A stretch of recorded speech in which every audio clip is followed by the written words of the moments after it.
বহু রাজা ও যুবরাজ তাকে বিয়ে করার প্রস্তাব পাঠিয়েছিল, কিন্তু ভানগড়ের কাছেই বাস করত এক ভয়ঙ্কর তান্ত্রিক, সিংহিয়া। নমস্কার বন্ধুরা, গল্প পাঠে আমি তাপস। সব ভুতুরে এপিসোড 2-এ আজ আপনারা শুনবেন এশিয়ার নাম্বার 1 হন্টেড প্লেস, ভানগড় দুর্গের ভৌতিক ইতিহাস।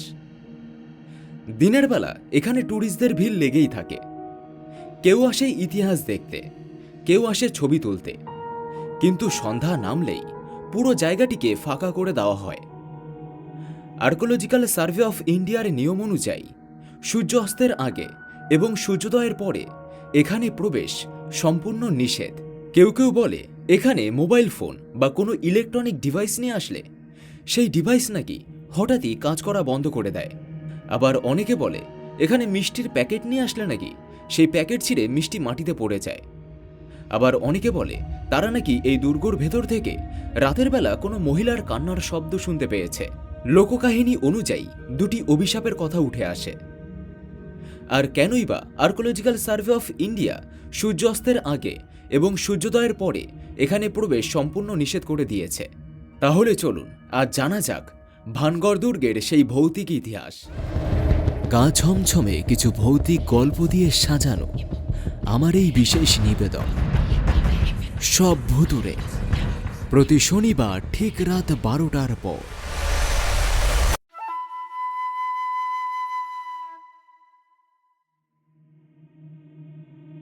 ভানগড় ভারতের সবচেয়ে রহস্যময় ও ভৌতিক স্থানগুলোর একটি হিসেবে পরিচিত।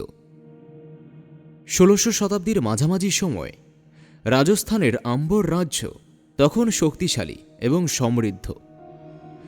সেই সময়ে রাজা ভগবন্ত দাস তার ছোট ছেলে মাধো সিংয়ের জন্য একটি নতুন শহর গড়ে তোলার সিদ্ধান্ত নেন। একটি শহর যা হবে নিরাপদ, পরিকল্পিত এবং ভবিষ্যতের রাজধানী।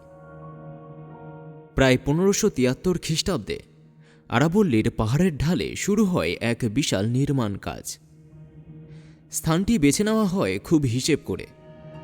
চারিদিকে পাহাড়, সামনে খোলা ভূমি, কাছেই জঙ্গল ও জলস্রোত। যুদ্ধের সময় শত্রুর আক্রমণ ঠেকাতে এই অবস্থান ছিল আদর্শ। ধীরে ধীরে সেখানে গড়ে ওঠে এক সম্পূর্ণ নগরী। প্রথমে নির্মিত হয় বিশাল প্রাচীর ও প্রবেশদ্বার, যাতে পুরো শহর সুরক্ষিত থাকে। এরপর তৈরি হয় রাজপ্রাসাদ, উঁচু বহুস্তর বিশিষ্ট, যেখানে রাজপরিবার বসবাস করবে। প্রাসাদের চারপাশে গড়ে ওঠে মন্দির, প্রশাসনিক ভবন, সৈন্যদের ব্যারাক এবং সাধারণ মানুষের বসতি। শহরের ভেতরে পরিকল্পিত রাস্তা তৈরি করা হয়। বাজারের জন্য আলাদা এলাকা নির্মাণ করা হয়, যেখানে দূর দূরান্ত থেকে ব্যবসায়ীরা আসতে পারত। মাটির নিচে জলাধার ও কুয়ো খনন করা হয়, যাতে মরুভূমির এলাকায়ও জলের অভাব না হয়। অল্প কয়েক বছরের মধ্যেই ভানগড় হয়ে ওঠে এক জীবন্ত শহর। মানুষের কোলাহল, ঘোড়ার টকবক শব্দ, বাজারের ডাক, মন্দিরের ঘণ্টার ধ্বনি, সব মিলিয়ে প্রাণ চঞ্চল এক রাজ্য। তখন কেউ ভাবতে পারেনি এই শহর একদিন সম্পূর্ণ পরিত্যক্ত হয়ে যাবে এবং ইতিহাসে পরিচিত হবে ভারতের সবচেয়ে রহস্যময় স্থান হিসাবে। নির্মাণ শেষ হওয়ার পর খুব দ্রুতই ভানগড় শুধু একটি দুর্গ নয়, বরং একটি প্রাণবন্ত ও সমৃদ্ধ নগরীতে পরিণত হয়। মাধো সিংয়ের শাসনে শহরটি রাজস্থানের অন্যতম গুরুত্বপূর্ণ বাণিজ্য কেন্দ্র হয়ে ওঠে।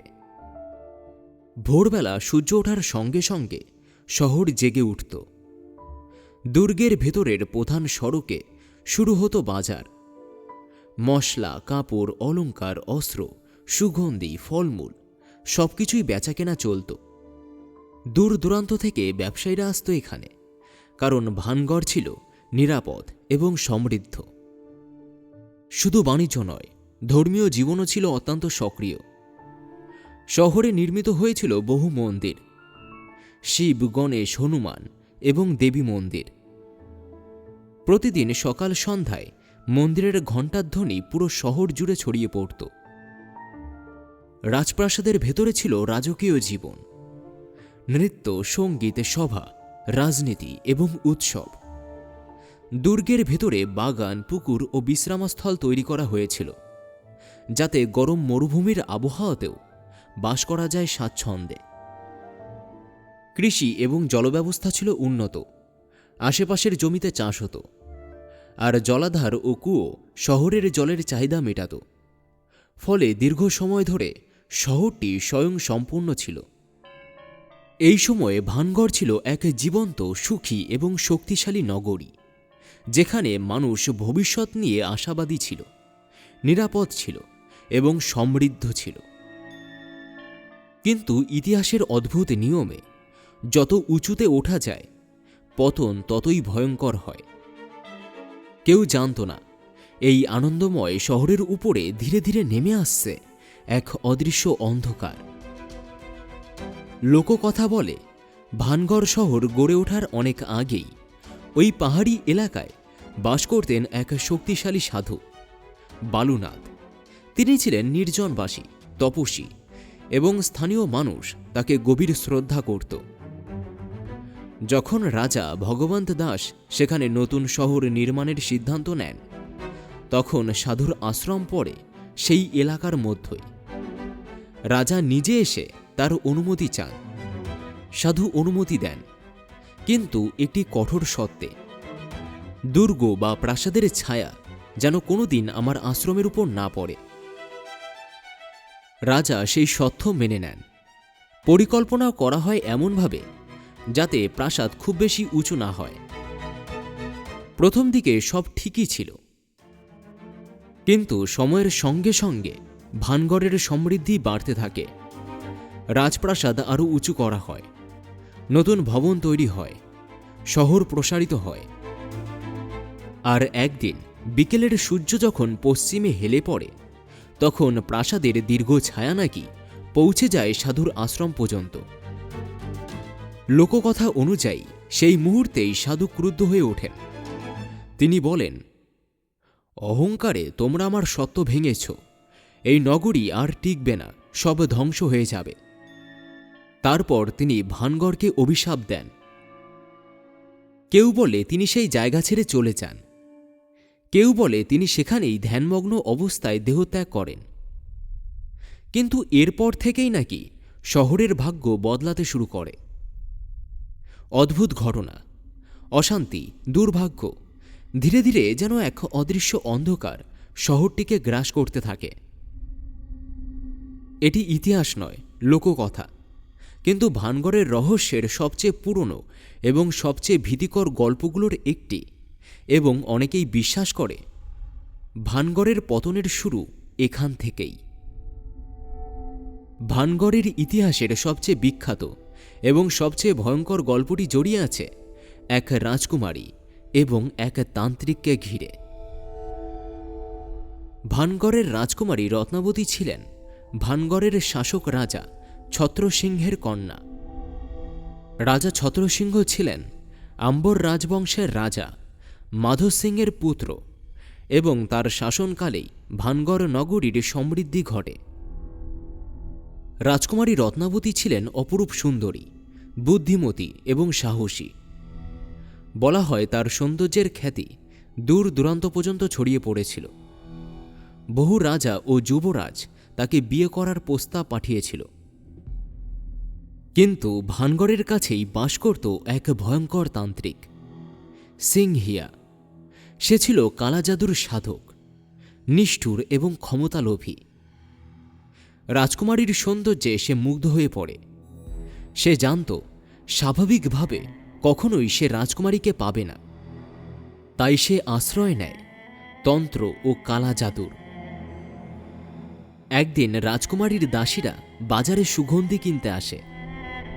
সিংহিয়া গোপনে সেই সুগন্ধির বোতলে জাদু করে দেয়, যাতে রাজকুমারী সেটি ব্যবহার করলেই তার প্রেমে পড়ে যায় এবং তার বশে চলে আসে। কিন্তু ভাগ্যের পরিহাসে রাজকুমারী বিষয়টি বুঝে ফেলেন। তিনি শিশিটি হাতে নিয়ে সন্দেহ করেন এবং সেটি একটি বড় পাথরের উপর ছুঁড়ে ফেলেন। শিশি ভাঙার সঙ্গে সঙ্গে জাদুর প্রভাবে পাথরটি গড়িয়ে যেতে শুরু করে সোজা তান্ত্রিকের দিকে। পাথরের নিচে চাপা পড়ে মৃত্যুর আগে সিংহিয়া শেষবারের মতো অভিশাপ দেয়, ভানগড় ধ্বংস হবে, কেউ এখানে বাঁচবে না। লোককথা বলে সেই অভিশাপের কিছুদিনের মধ্যেই ভানগড়ে নেমে আসে বিপর্যয়, যুদ্ধ, মৃত্যু, অস্থিরতা। শহরটি ধীরে ধীরে জনশূন্য হয়ে পড়ে। আরও একটি বিশ্বাস আছে, তান্ত্রিক ও রাজকুমারীর আত্মা নাকি আজও ভানগড়ে ঘুরে বেড়ায়। ইতিহাসবিদরা এই গল্পকে কিংবদন্তি বলে মনে করেন, কিন্তু ভানগড়ের রহস্যময় পরিবেশে এই গল্পকে আজও জীবন্ত করে রেখেছে। কারণ যখন সূর্য অস্ত যায় আর প্রাচীন প্রাসাদের ছায়া লম্বা হয়ে পড়ে, তখন মনে হয় যেন অতীত এখনও এখানেই আটকে আছে। যেখানে লোককথা অভিশাপের কথা বলে, ইতিহাস সেখানে অনেক বেশি বাস্তব এবং অনেক বেশি নির্মম। 1700 শতকের শেষ দিকে উত্তর ভারতের রাজনৈতিক পরিস্থিতি দ্রুত বদলাতে শুরু করে। মুঘল সাম্রাজ্য দুর্বল হয়ে পড়ে, রাজপুত রাজ্যগুলোর মধ্যেও ক্ষমতার লড়াই বাড়ে। এই অস্থিরতার প্রভাব পড়ে ভানগড়ের উপর। ইতিহাসবিদদের মতে ভানগড়ের পতনের পেছনে কয়েকটি বাস্তব কারণ ছিল। প্রথমত, যুদ্ধ ও রাজনৈতিক অস্থিরতা। মুঘল শক্তি দুর্বল হওয়ার পর বিভিন্ন আক্রমণ, লুটপাট এবং ক্ষমতার দ্বন্দ্ব এই অঞ্চলের নিরাপত্তা নষ্ট করে দেয়।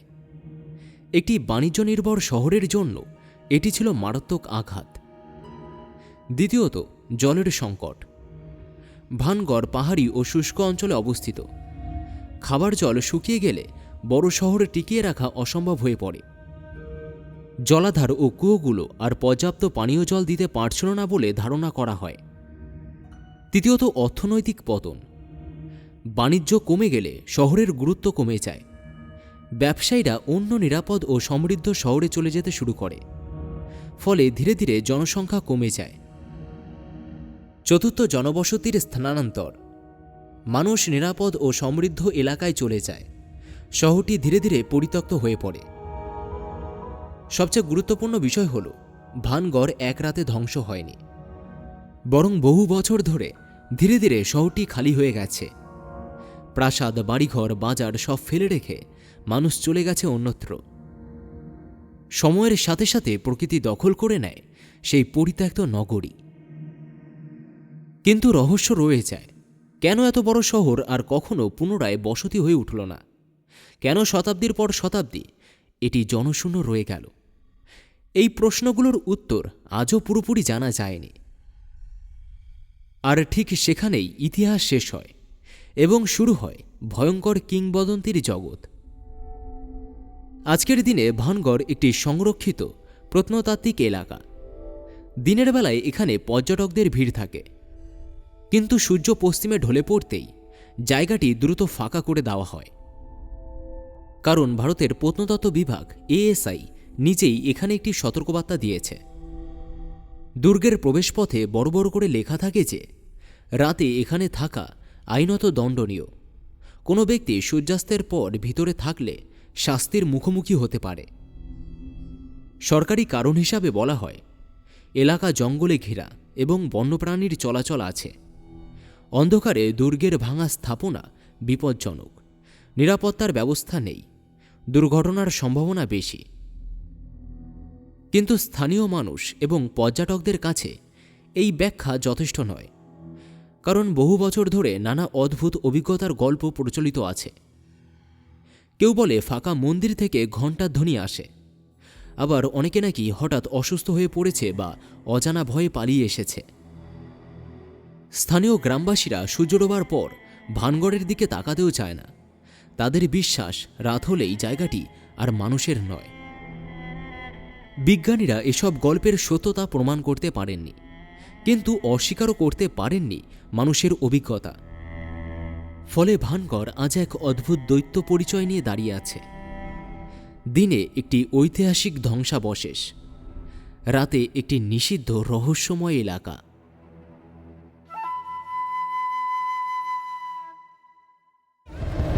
গা ছমছমে কিছু ভৌতিক গল্প দিয়ে সাজানো আমার এই বিশেষ নিবেদন সব ভুতুরে, প্রতি শনিবার ঠিক রাত 12টার পর।